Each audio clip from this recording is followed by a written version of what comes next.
푸틴 러시아 대통령을 치켜세운 트럼프 후보는 침공당한 우크라이나를 늘 비난했습니다. 그러면서 전쟁의 빠른 종결을 공언해왔습니다. If I'm president, I will have that war settled in one day, 24 hours. 미국은 그동안 우크라이나를 위해 200조 원이 넘는 군사적 지원을 했습니다. 트럼프는 더 이상 미국의 손해는 안 된다며 우크라이나가 러시아에 점령된 영토를 포기하게 해서라도 휴전 협상을 성공시키겠다는 구상입니다. 사실상 피해자인 우크라이나가 굴복하게 하겠다는 건데 우크라이나는 물론 유럽 등 국제사회가 받아들일지가 관건입니다. 사망자만 4만 5천 명이 넘어선 이스라엘 전쟁도 지금과 양상이 달라질 가능성이 큽니다. 트럼프는 중동 분쟁 역시 미국의 지도력 부재로 발생했다며 빠른 종식을 장담했습니다. It's so sad to think that if I were president, that war would have never started. You wouldn't have all those dead people, all those, just demolished cities and areas.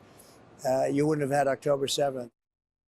특히 세계의 전쟁이 미국의 인플레이션과 맞물린다고 생각하는 트럼프 입장에서는 정상 외교를 해 미국 경제의 성과도 한 번에 챙길 기회이기도 합니다.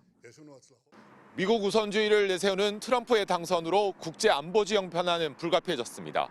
다만 늘 예상치 못하는 행동을 펼치는 트럼프가 실제 어떤 전략을 내세울지 그리고 국제사회가 얼마나 공감할지는 지켜볼 일입니다. 베를린에서 MBC 뉴스 김민찬입니다. 정전협정 66년 만에 북한 땅을 밟은 첫 미국 대통령 트럼프. 김정은 위원장과 세 차례나 만났습니다.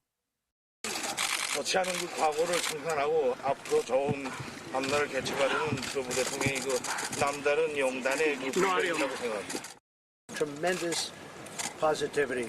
Really great things are happening and in a lot of places. But we met and we liked each other from day one. 유세 과정에서도 김 위원장과의 친분을 과시하며 북한 문제 해결에 자신감을 보이기도 했습니다. When we get back, I get along with him. He'd like to see me back too. I think he misses me if you want to know the truth. 이 때문에 트럼프가 재집권과 함께 북한과의 대화에 다시 나설 수 있다는 예상이 나옵니다. 바이든 정부는 북핵 문제 해결을 위해 제재를 통한 대북 압박 정책을 펴왔지만 북한은 핵과 미사일 능력을 계속 키워왔습니다. 더구나 북한과 러시아의 밀착으로 제재의 효과마저 현저히 떨어진 만큼 트럼프 특유의 파격적 문제 해결에 나설 수 있다는 겁니다. 실제로 미국 내에서는 트럼프 대통령이 북한과 종전협정을 맺고 북한을 핵 보유국으로 인정할 수 있다는 연구 보고서가 나오기도 했습니다. 미국이 핵 보유를 인정하지 않고 30여 년 동안 끌고 와서 사실상 핵 보유국으로 북한을 만들어 놓은 상황인데 트럼프 대통령의 경우는 뭔가 문제를 해결하려고 하는 성향이 강하잖아요. 반대로 자유주의라는 가치에 기반해 한미일 동맹에 치중해온 우리 정부는 실리를 내세우는 트럼프 정부와의 관계 재정립이 불가피해졌습니다. 대통령실은 워싱턴 새 행정부와 완벽한 한미 안보 태세를 구축할 것이라고 밝혔지만 한국 패싱 우려 속에서 어떻게 우리 정부의 목소리를 낼 수 있을지 새로운 시험대에 들게 됐습니다. 트럼프의 당선이 유력해진 오늘 오후, 남북 경협 관련 주식들은 일제히 강세를 보였습니다. MBC 뉴스 김지경입니다. 트럼프 전 대통령은 대선의 출발점인 TV 토론에서부터 거침없는 막말을 쏟아냈습니다.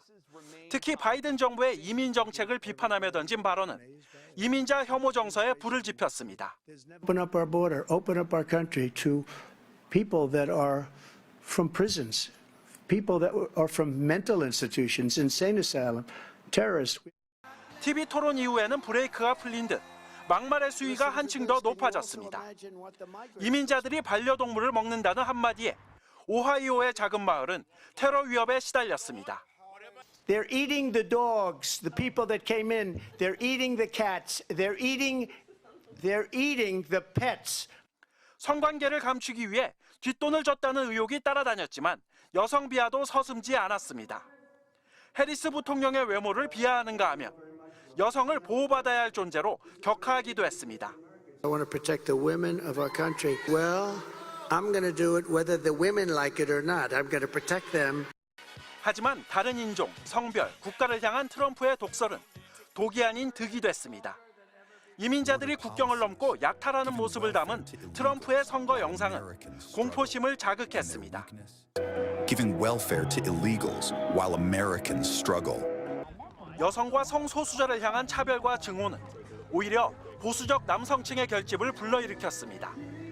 고물가로 인한 서민들의 경제난, 우크라이나와 팔레스타인 가자지구 전쟁의 장기화, 여기에다 선거를 얼마 남기지 않은 상황에서 전례 없는 피해를 입힌 허리케인까지 모두 트럼프를 또다시 대통령으로 만든 중요 요인들로 꼽히고 있습니다. MBC 뉴스 윤성철입니다.